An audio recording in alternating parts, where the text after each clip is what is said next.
And we are moving forward. We have another speaker in our lineup. Finn, hi, how are you?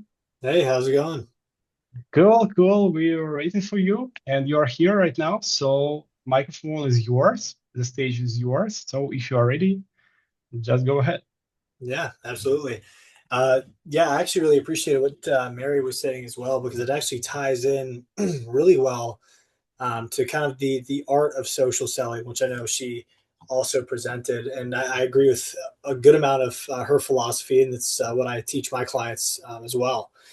A big aspect of outbound prospecting, right? Whether you're using LinkedIn or any other channel, but obviously we're focused on LinkedIn today. Once you're looking into your total addressable market, a big issue that I think a lot of people run into with their outbound prospecting is they tend to focus on assumed value, right? And what do I mean by that? So, for instance, with my company, a lot of who I end up talking to are directors and VPs of sales, right, at mid market companies. Some of them are enterprise or small, medium sized businesses. Um, I typically don't like to tell people I'm a lead gen company. I think it puts a bad taste in people's mouths. But a lot of my competitors, when they reach out to their prospects, they'll say, "Hey, Mr. Prospect, my name's Finn. I can get you 50 leads a day, and here's this case study for this other company I worked with the same assumed problem I think you have. I'm the best. You should book a meeting with me." And here's the reason why that fails. Um, 80% of the battle of prospecting is just getting them to reply to you, right? So number one, you got to make sure you have the right prospects. There's tons of tools out there like LinkedIn Sales Navigator. There's also those tools like Apollo or things like that. But the data needs to be sound before you reach out to them. But um, a big part of what I do and I teach people how to sell is relationship selling, prospecting based on building relationships. Now, grobot as a technology, right, we can actually automate about 5 different channels of outreach. And so what we do is a lot of times the first thing we do when we talk to a client is like, hey, based on your ICP, right, we're going to actually build your profile out to be social selling ready, right? And a big component of that is actually your about information, right? So I teach people on how to craft the perfect, like, hey, this is my business. These are the types of clients that I work with. This is who I help, and this is the value that I offer, right? The reason why is if we're reaching out to those same prospects, we want them to look at their profile and be like, that's me, right? Like I'm in that industry. I do these things as well, right? That's me. This seems like a perfect opportunity. Now, where most people again ruin it, right, is they start talking about their business right out the gate. How about you start with, if I was to meet Mr. Sergey over here at a networking event, I wouldn't shake his hand and start saying, "Hey, my name's Finn, and this is the kind of clients I work with." Like I'd be a weirdo, right? And so the way that we approach at scale, we're able to personalize at scale. But I would approach a prospect and say, "Hey, thank you so much for connecting with me. I see you work in these markets, and I have some clients in those markets as well. And so I'd love to have a conversation to see if there's room for networking, referrals, or anything else in between. The reason why I do that, what is in between? It means I might sell you something if there's something that's a fit, right? And so when you're able to personalize at scale and you come into it trying to build a relationship and focus on that, people typically are more engaged, right, to reply to you on a channel, especially like LinkedIn. Because with AI, right, there's 8 billion pieces of content made every day, right? And so they're getting flooded with the same, three space dash lines and just this really corny messaging. And so a lot of what I train my clients on, and I'll show you, like it's going to be not a presentation. I'm more of a show it as I go it kind of guy. But those are the core components when I teach people how to prospect on LinkedIn. Before I get started, are there any questions? I don't know if there's a chat that I'm supposed to look at or something like that, but if there are, I'm No, here. no, I'm monitoring all the chats, and I will provide the questions afterwards. Oh, afterwards. Okay, sounds good. So how do I approach this, with my clients, and what does my book of business look like, right? I think that's a really solid question to ask, and I'm going to answer it. So, when I talk about the social selling aspect of LinkedIn, I'm just going to show you my profile. I could go into some clients as well, right? But when I'm in my profile, obviously good profile picture. You don't want to look like a serial killer on LinkedIn, right? So have a profile picture, some kind of banner as well, right? Branded properly. I even have some brands that I'm trusted by, some larger ones, shows some authority and credibility there.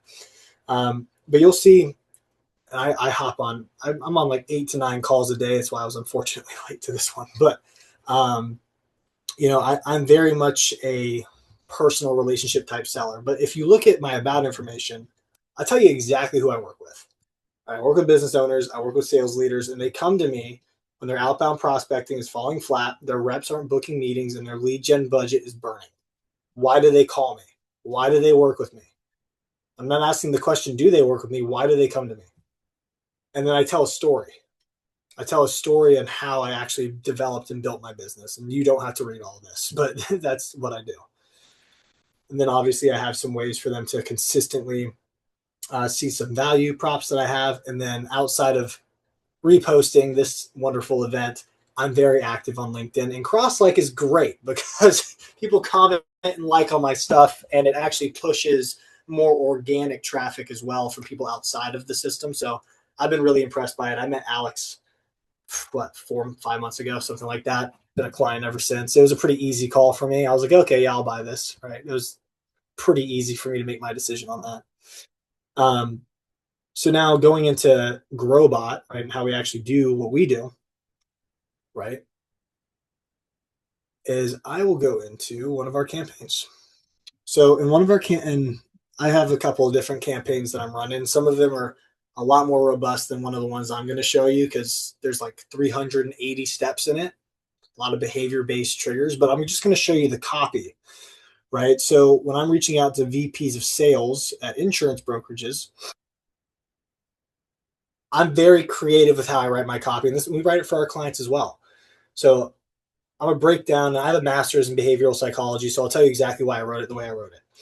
So, hey, John, right? Love meeting folks selling peace of mind. That's insurance, right? I started my career in benefits. That's true. So there's some relation there. I know the grind, and guys, insurance sales sucks. I'm just going to tell you that right now. It's not fun, right? The RFP process is a nightmare. And even if you've looked at some of your renewals this year, you're probably not super happy. But I appreciate what you do in keeping clients covered. What I've done is I've created this already. I know you. I know your business. I know how hard it is. I'm with you, brother or sister, right? I'm with you. And then we have follow-ups through there. Now, what's wonderful about what I have, right, is I am actually agnostic to where I can pull my leads from. You can do from post URLs, search URLs, all these things. I'm not selling my product on here, but there's ways to put your contacts in here so that you can properly prospect at scale. What does it look like from high to buy? Connected to like, hey, I'm willing to take a conversation with you and sell what I'm doing. And this is important to see the conversation, right? I'm just going to pull up a client because then you'll kind of see what process I'm trying to convey for you. So Kevin Sunderman, love this guy, great client. So for him specifically, he's the director and VP of sales over at Questco, which is a PEO. And I started my career as a PEO broker, right? So I understand their business. This one specifically was just based on new to role. Very easy layup campaign. You guys want to try something? There's a couple ones. New to role. If you've ever been in the military, period, reach out to other veterans. It's a cheat code, I'm telling you. And then people who are most recently posting on LinkedIn, right? Those are the top three.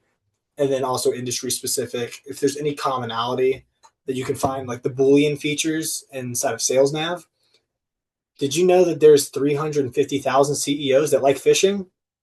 I sure didn't until I typed it in, right? So if you find that commonality, you can find common ground. But for him, right, in this flow, he said, hey, what's grobot? I gave him a little blurb about what I do. But here's the kicker. If you do just a little bit of research when they respond, right, he's in PEO. I asked a really dumb question, if you know PEO, but it in the back of your head, there's a little bit of a buying signal here, right? What about you? Do you offer level funded or self funded plans for larger groups, or is your benefit model primarily built around fully insured plans? The answer is neither. That's the answer. But for him, he's thinking, oh, he might be a broker, right? And so he's like, hey, we're very broker friendly. It's not in our master plan, but we're very, he's like, we can customize anything. I said, no way. I started my career in PEO, right? Would you be open to a networking conversation? Gave me his email, booked the time. The rest is history. Now I have 5 offices within Quesco. They're quite a big business, right? But from that interaction, I ended up turning this into, I'm not going to talk numbers, a very, very large deal, right? You'll notice none of this was overtly in your face, like, this is what I do. When I used to call as a broker, I used to cold call. I used to smile and dial. And I would ask for 13 seconds of my prospect's time to tell them what I did. If you follow this process, you've created the ability to get 30 minutes of uninterrupted time with your ICP to then tell them what you do and learn more about their business to see if there's a fit. And if there isn't a fit, you need to be open to the fact that you could build a referral relationship and maybe push them in a different direction. If you come into it building long-term relationships, short-term wins will come, period. If you're a consultant. Now, if you're selling shoes or shirts or something, I wouldn't use LinkedIn as a primary channel at all, right? Yeah, run some ads, right? But if you have more of a transactional model, that is the volume game. And then I would totally say, hey, get a bunch of burner emails and warm them up and just start running 5,000 a day. But if you're trying to be successful on LinkedIn, the main crux of my argument is make sure your profile is built out properly. Make sure you're reaching out to the right people. So when they see your profile, they're like, hey, like, this guy works with me, right? And then approach them in a more relational format, not necessarily I can fix whatever assumed problem I think you have. Um, and so that's really my primary presentation. I know I probably could talk longer about it, but I'm not the kind of guy that's gonna just keep talking for no reason. That's a big part of social selling on LinkedIn. Thank you so much. Actually, it's really good to know. It was kind of like a workshop with demonstration of real product. So we have a couple of questions for you from across all the channels. So if you are ready, let's go and Let's do jump it. into the first one. Everyone talks about more leads. How do you define a good lead in 2026? That's a good question. So, I mean, if I'm working with my clients, if I'm booking meetings on my client's calendar, a good lead to me is anybody who takes the next step, right? But a good lead is so one thing you have to realize, and this comes with testing, especially if you're new in your business, testing, what industries you primarily have a good track record with, right? We'd like to say we can serve everybody, but like for me, I stay in my lane. I work with a lot of benefits, HR tech, insurance companies. Then I work with software, SaaS, IT, and then a select few professional services type companies, right? And so once you lock in the industries that you want to target, then you need to think, okay, who's the decision maker making the decision? For me, a lot of them are going to be sitting in the CRO seat, sales, leadership roles. If it's a small, medium-sized business, it's typically the CEO, founder, owner, type of decision maker. So make sure you understand what industries are going to be successful with your program or service. Make sure that your the title, right, that you understand depending on company size as well, right? If it's a small, medium size between 1 and sometimes 50 you can get away with, you're going to be talking to founders, owners, CEOs. After that, they're probably going to have more of a robust process, and so you're going to have to go after, for some people, if you're selling insurance, the director of HR, chief people officer, chief financial officer. If you're in some kind of professional coaching or consulting, you're probably working with smaller businesses, so it's the owner and founder. And then there's some other things you can also check, their revenue, right? How much revenue they projected that they made. Always reduce that by 30%, then you always over project. So reduce it. If it's $1 million company, it's probably not quite there yet. So those are some things that I would look for in terms of ideal client persona. And then I think what people miss, right? A lead can be that, but that doesn't necessarily mean that they are a prospect. There's a difference, right? So especially if you're talking about inbound or outbound. I've talked about outbound. For inbound, a lead is someone who fills out a contact form to find a resource, or like they're maybe interested in your services from a website. That's a lead. Once you follow up with them, they become a prospect. And when they're on your calendar, they are a prospect. So it's just something to keep in mind. leads can technically be a contact list of 5,000 people within your ICP, technically speaking, right? So you just got to be careful with that. Okay. Thank you so much for that. It's really clear now. So the next question about the quality versus quantity, actually. So would you rather deliver 10 leads, then convert slowly, or 100 leads that convert fast, and why?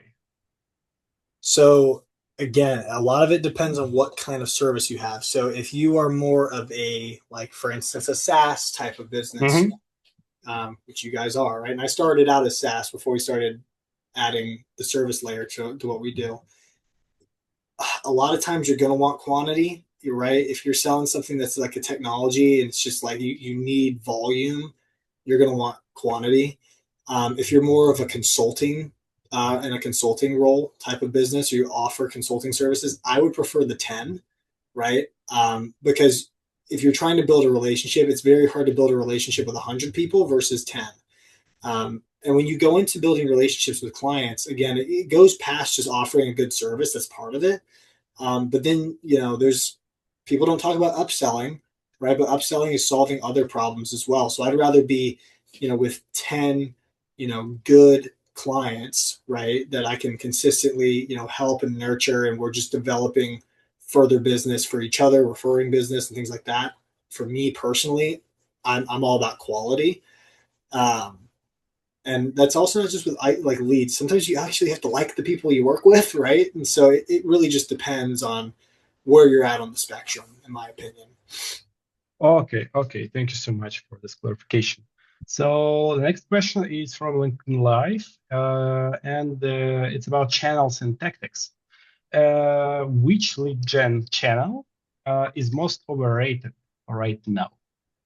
Overrated. Okay. Yeah. So I would say the channel right now, that it's a good question because all of them have their place. Um, I would say email, and here's why.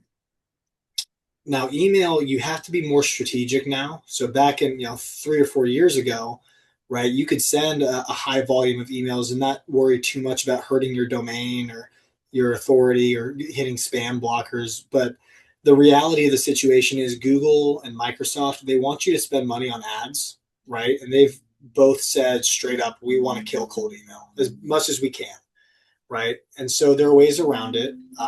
Obviously, creating different sub domains for your primary domain, and then creating mailboxes, warming them up for emails that are sending at a low volume, but you're sending a ton of them, right? So if you have 50 mailboxes sending 25 emails a day, well, then obviously you can ramp that up and be fairly successful with it. We take it a step further. I actually have Microsoft admin accounts. So even when we're sending those emails, our deliverability is really good because all these email companies are saying, oh, Microsoft is trying to contact us. So we actually get the same authorities like Amazon and Apple and those types of people. So there's ways around it. Um, but I would say email, like especially if you don't automate anything, right? And you're manually sending emails, the channel's dying out. Even like what we see with our clients, we have one strategy where we call it blitz. We send a mass amount of emails and then we, based on open and click rates, we'll shortlist them before we go to LinkedIn. And we have so many people that they have like a, call it a lead score 4, finally send a connection request and say, hey, Finn, thanks for connecting. I saw your email. They replied in LinkedIn, but they got my email 2 days beforehand, right? So like the reply and response rate has been horrible for that. So I'd say email is starting to become that overrated channel, but it's also a necessary evil in some cases. So that's kind of my answer to that. Okay, okay, thank you so much. It's really insightful. Actually, you mean it's better to have this channel, right? Just in case, to be just noticeable, right? To be on top of the head of the lead, right? But use, for example, LinkedIn for the main connection channel, let's say. So, okay, I have a question. Based on your experience, what's a good open or reply rate for cold email? For cold email, gosh, Yeah. man, at this point, if you can get a 50% open rate and a 4% reply rate, that's pretty decent. I've had some campaigns pop off where it's like 70% acceptance, but like reply rate typically sits at 3 to 4%. It really Okay. is that bad. That's why you need Yeah. volume for it. Yeah. That's why I'm asking, right? Like my Okay, cool. LinkedIn, for LinkedIn, I'm getting a 50 to 60% acceptance rate and a 20% reply rate. So even though I don't have Hmm. as much volume, there's a lot more people willing to at least reply to me, whether it's like, yeah, I'll take a call, or, F off, like either one. At least I'm getting responded to, right? Like that's where sales really starts. So Yeah. yeah. Sure. Sure. Okay, and we have a question regarding the data actually from our data engineering team. What metric do you trust the most when evaluating lead gen performance? What metric do I? So you're talking about contact data that I started out with, or are you talking about the overall campaign success metrics? Let's say both. Both. Okay. So when it comes, I'll start with contact data because the campaign that you run is going to be horrible if you don't have the right data, right? So if you don't have not just emails, like verified and enriched emails, and verified means that there's a system that's consistently emailing these people, figuring out like, are they still an active email? So if you don't have a way to do that, I have a long-winded story that I'm not going to tell, but I basically have Zoom Info and Apollo's data broker. They use the same person, and while they're charging you $1.50 for an enriched email that isn't even verified, like they're getting it for 1 cent a contact. And so my middle finger to the industry is that I get my clients that information at cost. Sorry, it's 3 cents, but still like at cost, because I there's a reason why. But anyways, making sure that you have that enriched data is also becoming more important now. And a lot of these, like my broker is able to get this, like information on their company and having some kind of like personalized first line. AI can do a lot with that, but it also hallucinates. And so if you have a list that has some specific opener, like for the first line or something, that's becoming increasingly important. In terms of overall campaign success, you really have to break it down by channel. So I'm going to start out with LinkedIn because that's the primary channel. I have email, I have voicemail drop, I have text, and I have video campaigns that we do. But LinkedIn has still remained supreme for our prospecting, for all my clients. What I find successful, so a successful acceptance rate, typically, I'm looking at 30% acceptance. If it's anything lower than that, then you need to change the connection, personalized connection invite, and then a 20% reply. What I've found is if I have at least those as the benchmark, I'm having at least 10 to 15 people respond to me every day within my ICP because I put the right data in there. And from there, and I tell people this all the time, even if I sucked at my job, I could probably get 1 or 2 meetings out of these people, right? So that's what we're finding per day, right? So that's what I would find is like a benchmark. But that's a lot for some people. So I would say that would be a successful benchmark for one of those campaigns. Okay. Thank you so much. Well, I guess it's a really clear answer. So I guess it's the last question in our pipeline. So it's of course about AI. Everything is about AI right now, right? So where does AI genuinely help in lead generation today, and where does it hurt? Mm-hmm. So a couple of things. So one thing that's really great about AI, and we put it in our system, is when you put, let's say you put a contact list of 1,000 people into a sequence. We have the ability for the AI to do additional research on those people if it has like their email has a specific domain or anything like that, and it will also will put filters in there. Let's say if I say I want a VP of sales, well, sometimes like for some reason like sales specialists will get in that list. Let's say they do, right? It'll take them out, right? So from like a targeting perspective, it'll actually make sure that the people you're reaching out to are the right people. So it's great for that. I would say where AI is still struggling is it can be good for personalization, but again, I don't know what these dashes are called, but I hate them, and it's like they do it on purpose. But you get these dashes, right? Yes, a In your long that's right. yeah, Yes. that's where it can really fail, and it also loses it gets too generic. Like I think AI is great for the initial framework. I use it all the time for copy, but I'm always asking it to say, "Hey, give me 5 renditions," and I take from the different renditions and meld it into one awesome, connection request message. Um, I also think from a conversational AI perspective, what's really cool is the fact that it can respond instantly. We've built conversational AI agents that can do, I mean, it can call for you, man. It's like we even have something on our website. You go to my website, you can talk to Harper. Harper's great. She's not real, but like she'll book a meeting for us. So I think for inbound, it's fantastic. Um, what I don't like about it is again, it's not a real person yet. And so I think if you use AI to maybe tee up the responses, but you get your eye on it, right? So if people are responding to your emails and the AI writes a draft and then you look at it and make sure that it doesn't suck, it saves a lot of time, right? Hopefully that answers the question. I think AI is great for some things. I think it's still not there yet in terms of that human touch for sales prospecting. It's great for inbound stuff. I mean, you don't really need it to think that hard, right? You just prompt it. But like sales is so much different than marketing and like customer service and stuff like that. It's just not there yet, but it will be. Okay, thank you so much. So we have some more questions, but I will collect them and send you over LinkedIn, and we will add them to the final report. Thank you so much for this insightful presentation slash workshop. It is really cool, and you provided, you know, very useful information, even for experts, because you are an expert. So actually. So, thank you so much. I hope I will see you later. Okay, take care.